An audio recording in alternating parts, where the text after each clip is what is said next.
Welcome to MCM's Lunch and Learn series. Today's topic is Beyond Television, creating an online video presence. Speaking today is Marcia Kerman, Montgomery Community Media's Membership and Outreach Coordinator.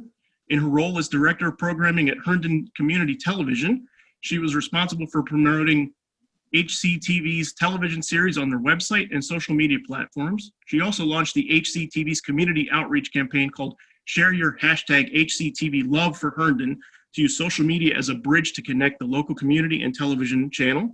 MCM is excited to have one of our own presenting today, and with that, I will turn it over to Marcia.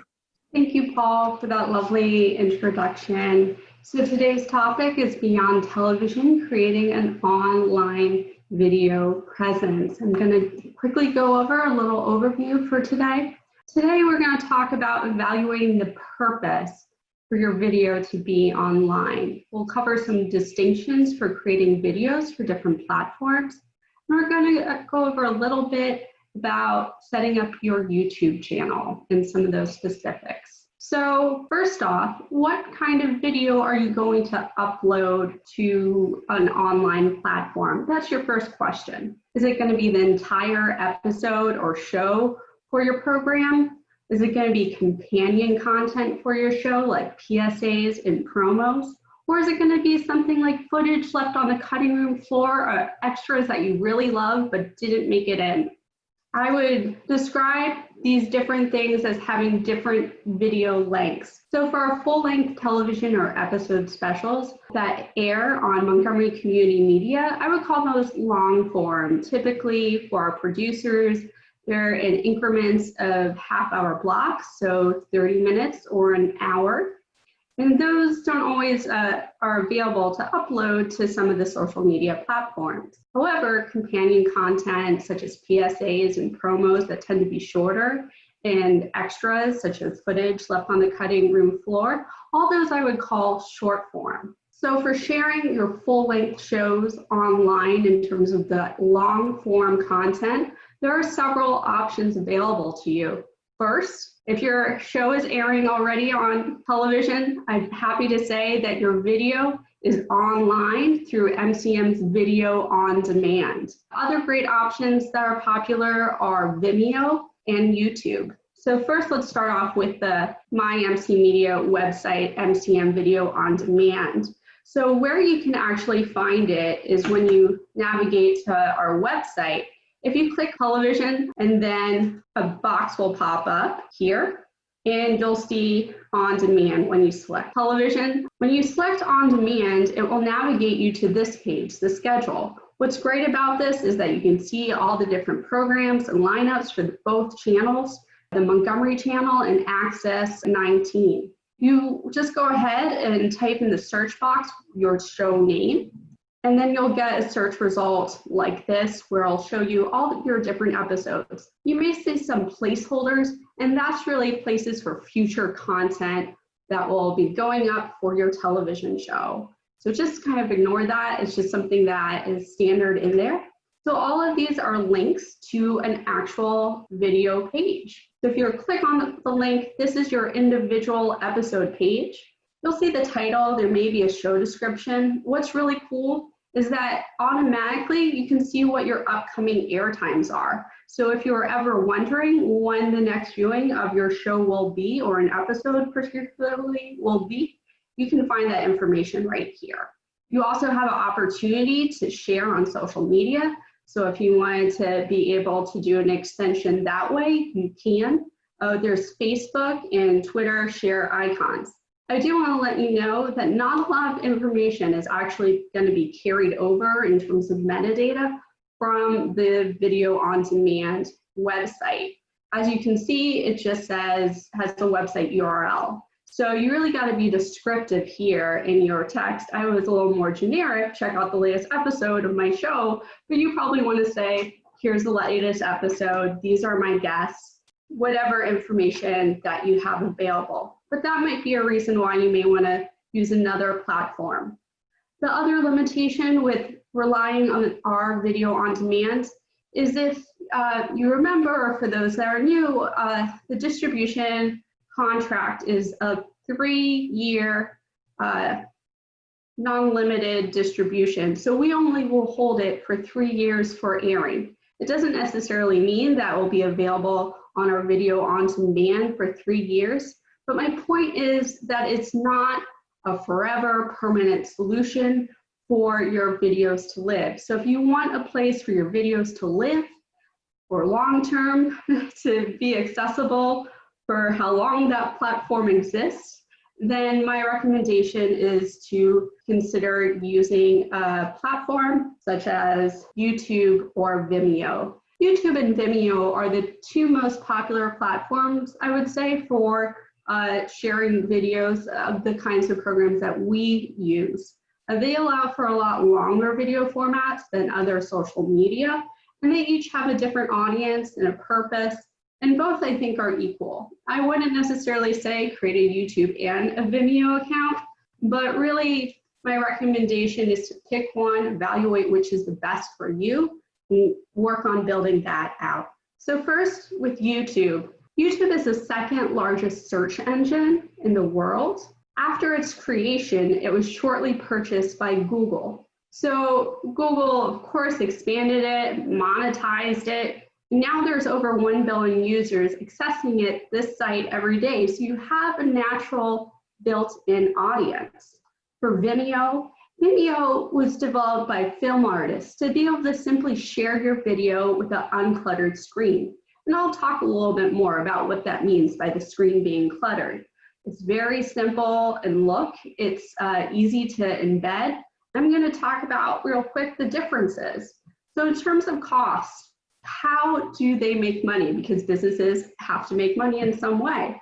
YouTube uses it, as if you're familiar with it, with a lot of ads. They have ads that play before and after your videos, and sometimes ads that are encouraged or populated up for you to see. So therefore, because of that, YouTube is free. Just like a lot of other Google services are free, but there's a trade-off. There's something on the back end that they're getting in exchange for giving you something free. For Vimeo, what you're getting for no ads, you actually have to pay some money to get Vimeo.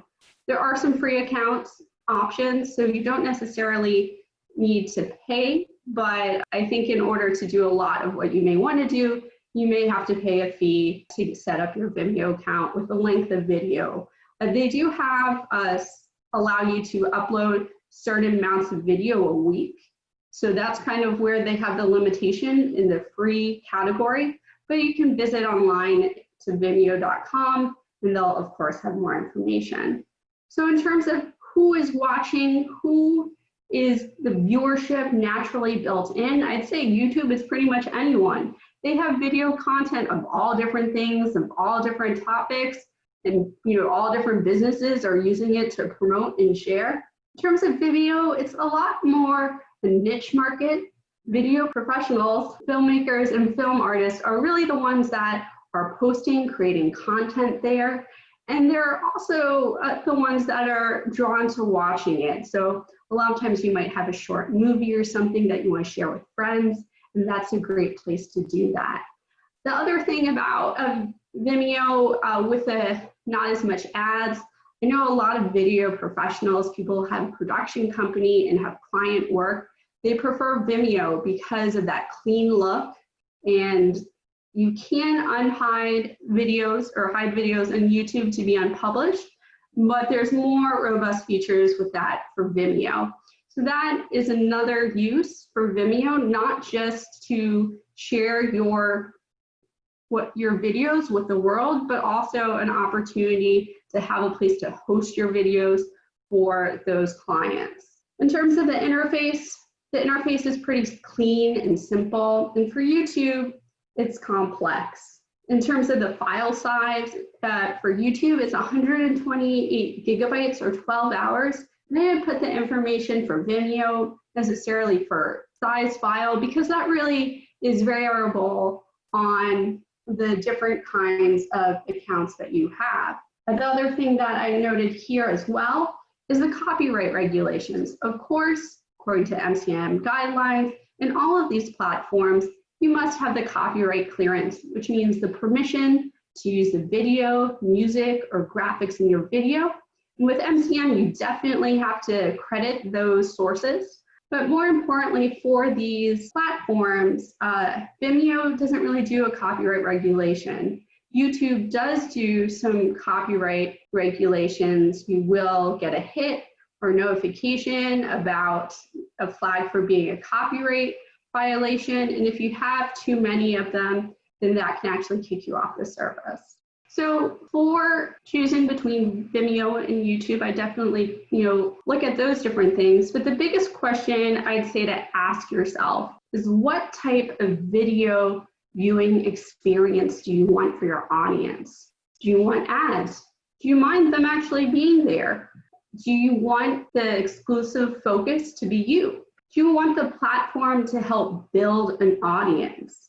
YouTube will direct your viewer to other people's content, and that might mean they might direct someone to your content. And that's how it's a discoverable platform and really encourages viewing of all of YouTube and the entire community.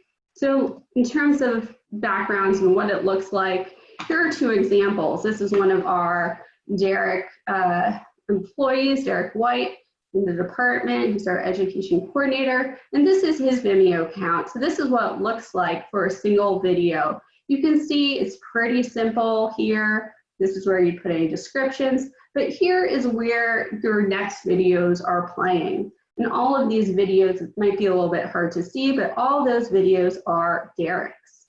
Here they have what's up next, and it's a little more cluttered. There's a lot more going on here, but if you look at what's up next, they're not all videos that MCM has created. So we have one from MSNBC, we have one from MCPS TV, there is another one, another MCM one, but you get my point that it's not going to be the focus of you.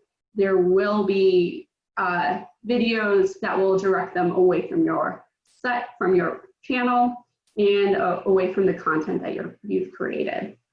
I'm going to go a little bit into creating some highlight and features for setting up your YouTube. I'm not going to go in detail about the individual mechanics of setting up a YouTube channel and posting a video, because YouTube has done an excellent job of doing that. They have the YouTube Creator Academy, and they have a lot of basic videos on a lot of the different mechanics for YouTube. Also, these things are always changing. They're always changing how things do. They are always changing the interface, no matter what you're using on the internet or technology in general. Where you thought this thing was one day might be different the next day. So it's best to really look for help from the company that's actually creating the content or creating the platform. So this will have the most up-to-date information about how to do the different things that you're doing. The most important thing that I can iterate for you regarding YouTube is, if you have a Gmail account, you have a YouTube account. Let me repeat this, because this might be a little confusing. If you have Gmail, you have YouTube. Google has a full suite of different applications that are all linked together, such as Google Drive and Google Docs, and actually YouTube's in there. So if you have a Gmail account, it's pretty easy to get going with your YouTube. And basically, if you're halfway there, if you don't have a Gmail account, it's really simple to create one. And it is a requirement for YouTube to have a verified Gmail, you are a person kind of thing account, and that will allow you to upload videos longer than 15 minutes in length. So regardless of, you will need a Gmail account at some point if you have YouTube. So what is a YouTube channel? A YouTube channel is really your landing page, the page where all your videos go. It's also a place where you might have a channel and curation of other channels that you have listed on your channel. That's part of the general interface. In terms of customizations, a YouTube channel you can customize in various ways, and it's really helpful to customize your channel to give it your identity and branding. So your options are to brand the channel with graphics. You can add text descriptions, and then you can also group your videos and segment them on your channel. So in terms of YouTube customizations for branding your YouTube channel, you can add a custom banner at the top, and you can do a custom icon, which could be a logo or words or text or whatever. I would say pick whatever's most identifiable for your show. So if you have a strong color scheme, work with that. If you have a picture, if your host is the identity of your show, then you might want the logo, the custom icon to be their face. Something that clearly identifies your show. And I would recommend that you use a similar graphics across platforms, across different social media platforms. In terms of this custom banner, they just did a simple photograph, which is fine. And those are the two customizations. In terms of dimensions, there are a lot of places where you can find out what that specific dimensions are to make sure that you're not creating a file that's too big or too small. So in terms of talking about branding across platforms, this is what the social media webpage is for our Facebook account. You can see there's an icon, there's a cover photo here, which we're now highlighting our most recent Emmy wins, and a lot of other different information that follows. But you can see we're using the same color.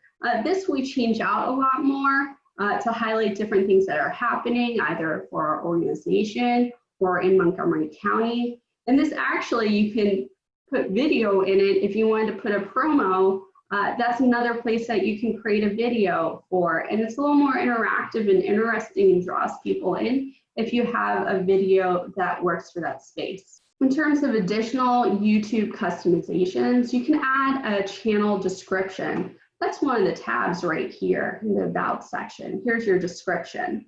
This is for yesterday, today, and tomorrow. I just want to point out a couple of different things that they did with the graphics. So for here, there is an abbreviation for their show, YTT, which they use more than their actual name, yesterday, today, and tomorrow. But yesterday, today, and tomorrow is a lot of words to fit in a tiny space. So YTT, if you have an acronym, then that's a great place to have with your logo. Or if there's an icon that's really reflective of you, then that's good too. Here, they did a great job of using this space to tell a little bit more information about the show, which is the title, Yesterday, Today, and Tomorrow. You can see the colors are the same. The graphic is pretty similar. It's just stretched a little different way. So the branding is very consistent. In terms of the description, why that's important, everything's about keywords and being searchable. And text is how typically search engines will pull information for searches.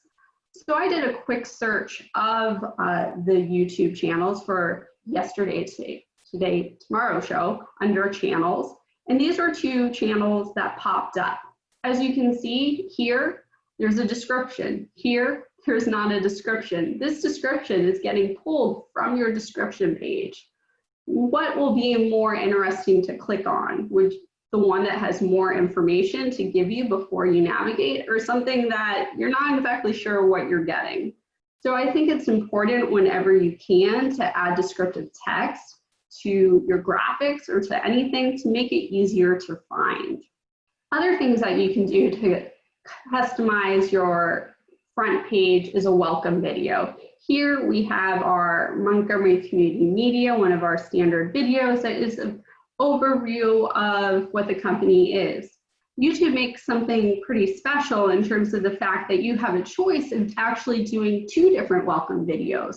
One welcome video for brand new people, and then a second welcome video that might have more information about your show or different information that doesn't necessarily break everything down as you would for your first time visitor. So that's really cool to be able to have some different information for different audiences.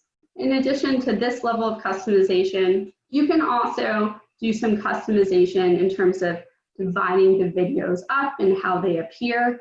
So here you can see some of these are playlists, and some of them you can also group in terms of categories. So if your YouTube channel was just about, you just had it for your specific show, then maybe you might want to have a topic that's highlighting everything related to outdoors activities or things related to public safety. There's a lot of different ways that you can group and put your videos together to make it easier for people to see the content that they want. So I've talked a little bit about Vimeo and YouTube. So what about other social media accounts? Should I go ahead and create all these social media accounts? There's so many out there. What should I do? And my recommendation is start with what you know. Start with what's familiar. Start with the platforms that you're already on, and then build from there. Really, if you have a social media account, you want to be updating it regularly with engaging and building an audience. So it's not really worth the time if you're not going to really use it and update it just a little bit. So, and the social accounts actually can support each other. So a lot of the shorter form or other video sites such as Instagram, Facebook, and Twitter, they have limitations in terms of how long the video can be. But you can share your YouTube video, like a link to your YouTube video on Facebook and Twitter. And the same thing with Vimeo. You can share that video to YouTube or to Facebook or Twitter. And that's one way that you can have your social media accounts work together. So what kind of video are you working with? We talked about using an entire episode or show or program to get online.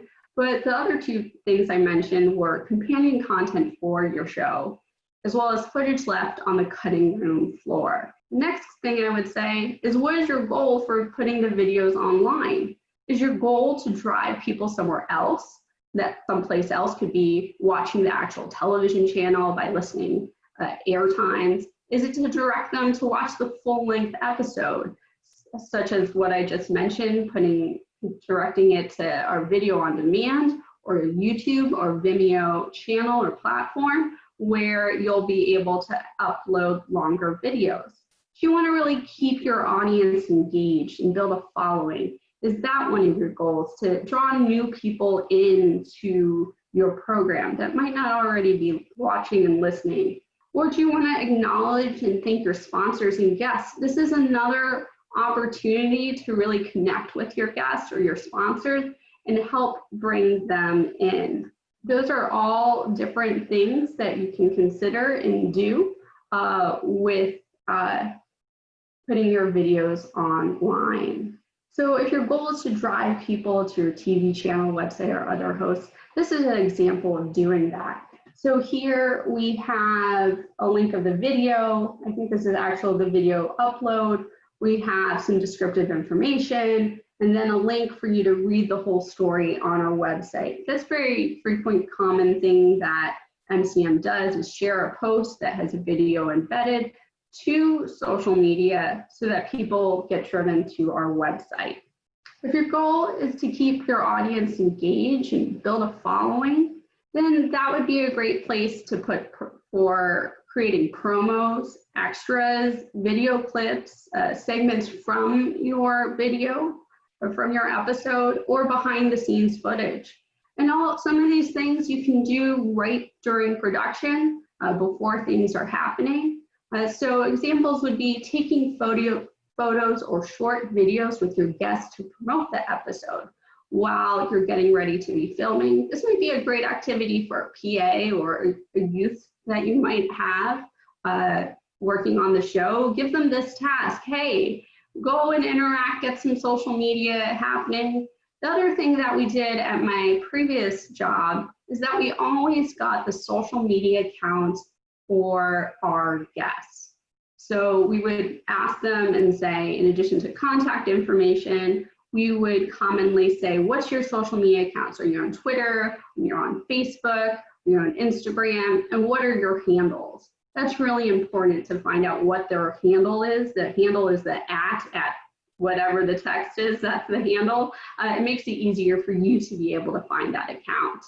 Another example for extras, one of my favorite shows that I like to watch is Bill Maher. He frequently will extend the show, continue the conversation with his guests beyond his allowed time of an hour, and that will be extra footage. So that's another thing that you can do, is let the camera continue to roll after the show is officially done and continue the conversation as extended content. For his show, he directs people directly afterwards. Hey, you want to watch more? You like what's happening? Go to Twitter and see our live Twitter conversation, or you can have it canned and have it scheduled out. Go and see the additional information on Facebook. And that's a great way to get your audience engaged, drive traffic to whatever social media platform that you are using. Another thing is to record behind the scenes moments. Just taking some short videos with your guests or even your crew to promote, hey, this is who the people are behind the scenes, and giving them some thanks. So the next slide I'm going to show you is an acknowledgement and thank you that we did for our sponsors and guests and people on the show. So this video, which I'm not going to play right now, is it was a short promo saying, hey, watch this episode for Get Fit with Jane on the channel. And in it, we also included our special thanks, which were part of our credits, as part of our promo. We used their facilities for recording our show, and how that also played out. I know it's really tiny. I highlighted it here. So in addition to having the text of thanking them and having a direction to where people could get more information from their website, we also, anything that's blue is actually a clickable link. So we tagged the Parks and Recreation, we tagged the community center, and we also tagged here the participating personal trainer, the other person who is there besides our host. And that's another way that you can really engage and grow, is by doing those tags. It's a great way for you to expand with your guests, as well as provide the opportunity for the guests to make it easy for them to forward and share with their network. So if they're connected, they'll see it, and it's easy enough, one step, one click, for them to share that post that you've created on their timeline, on their page, with their network. So that's another great way that you can use social media to your advantage, to acknowledge people and expand through the people you already connected with. Okay, so Instagram, Facebook, and Twitter, like I said, those are the big things that I'll be discussing. So the next question is, what should I consider changing for social media if I'm creating a video that's specifically for social media? The three things I'd recommend that you consider is the format of the video, adding text or subtitles, and then to also pay attention to the aspect ratio of your video. When I'm talking about video format, I'm really talking about scripting and planning out how the video will go. With social media, unfortunately, it's not like television where, the people are going to be sitting in and watching for maybe a half hour, an hour, and they know that if they switch channels, they're going to be in for a half hour program.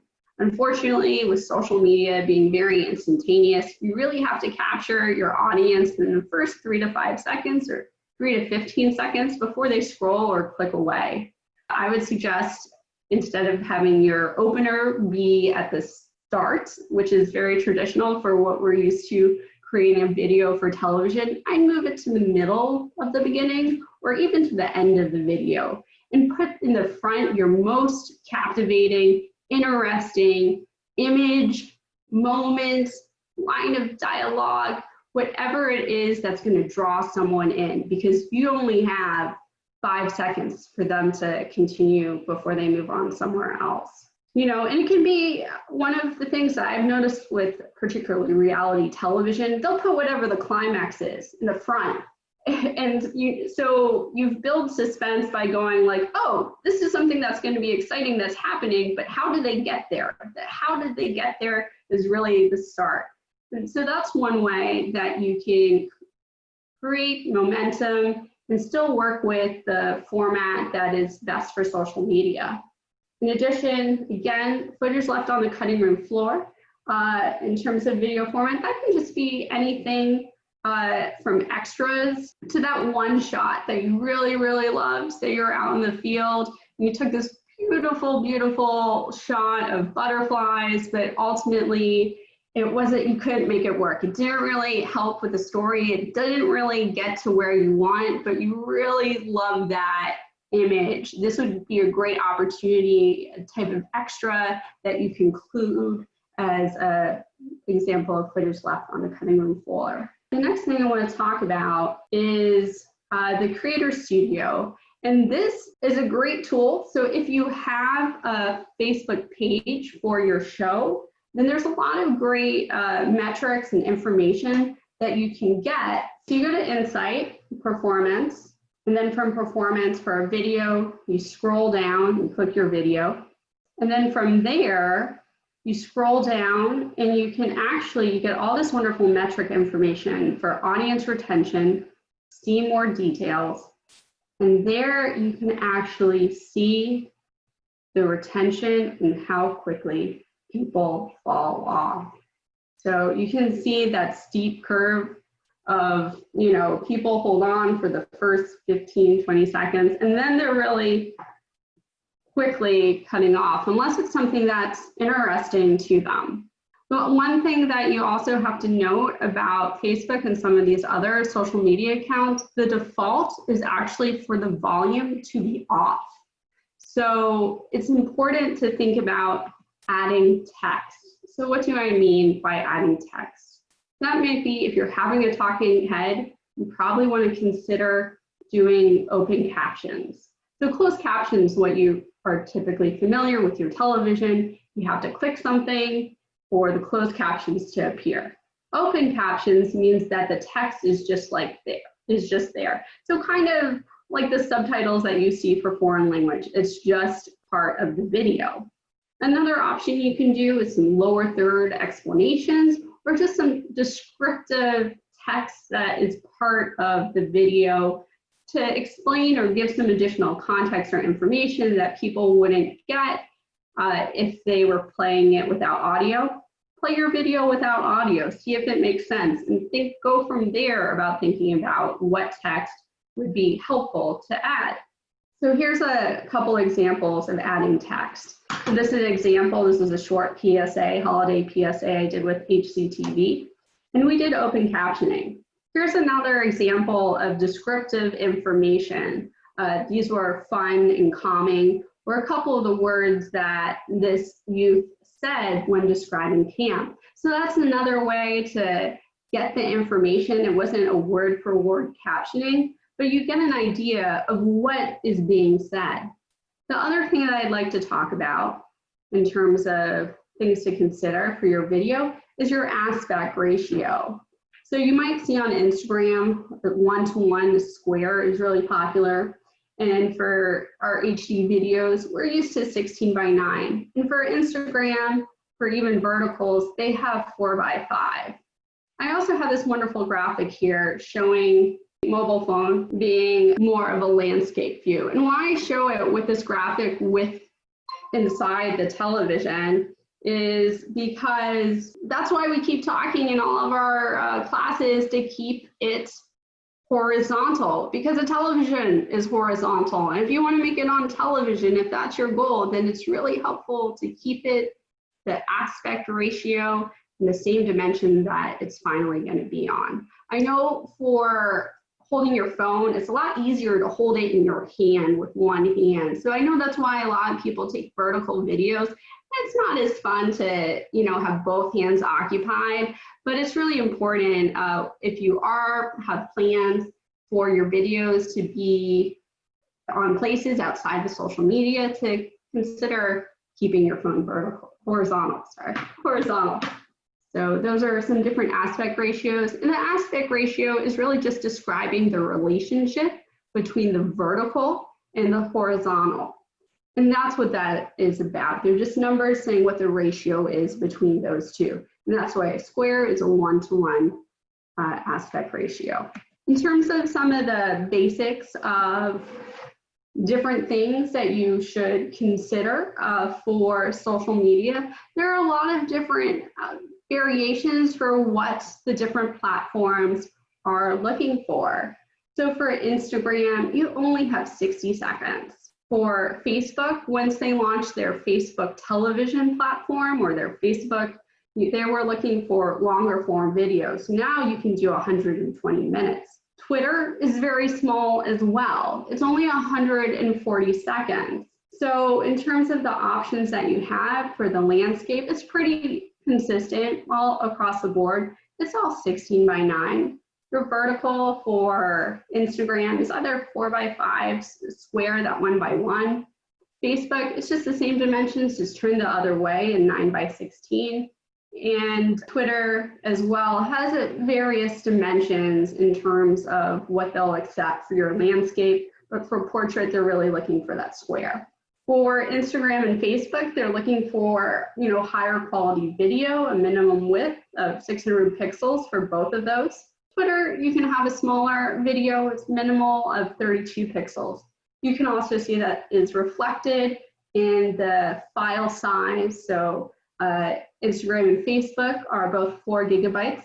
Facebook recently purchased Instagram, so you can see that why there's a lot more, more uniformity between both of them. Facebook has also made it a lot easier for you to share content between the two platforms. If you have a Facebook page, you can easily schedule and share your Instagram simultaneously on your whatever the content is on Instagram and Facebook, which is great. And then for Twitter, they have a little bit different limitations. And with that, they have 512 megabytes as being the limitation for their file size. So that's some of the basic overviews about sharing your videos on social media, some different things to consider along the way. In terms of a lot of the logistics about file sizes, about shapes or dimensions for different photos or images that you're putting on the landing page of your social media, those are always constantly changing. And I recommend just looking it up. Sprout Social, which is a platform that will let you manage multiple media accounts or social media accounts at a time. They have a lot of great information on their blog to highlight these different things that you need to be keeping track of. Every time Facebook does a redesign, the dimensions change.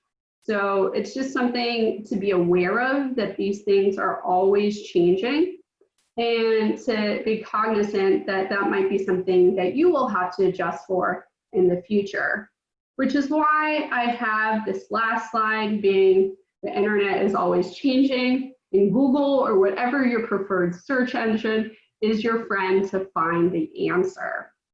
All right, thank you all for joining us today for today's Lunch and Learn Beyond Television, creating an online video presence. You can watch past episodes of MCM Lunch and Learn online here on our website at mymcmedia.org/classes. And you can watch our past ones, how to run a great virtual meeting. We also have one on virtual production for MCM broadcast. So again, I just want to thank you for attending today's Lunch and Learn, and I hope you all have a wonderful afternoon. Bye.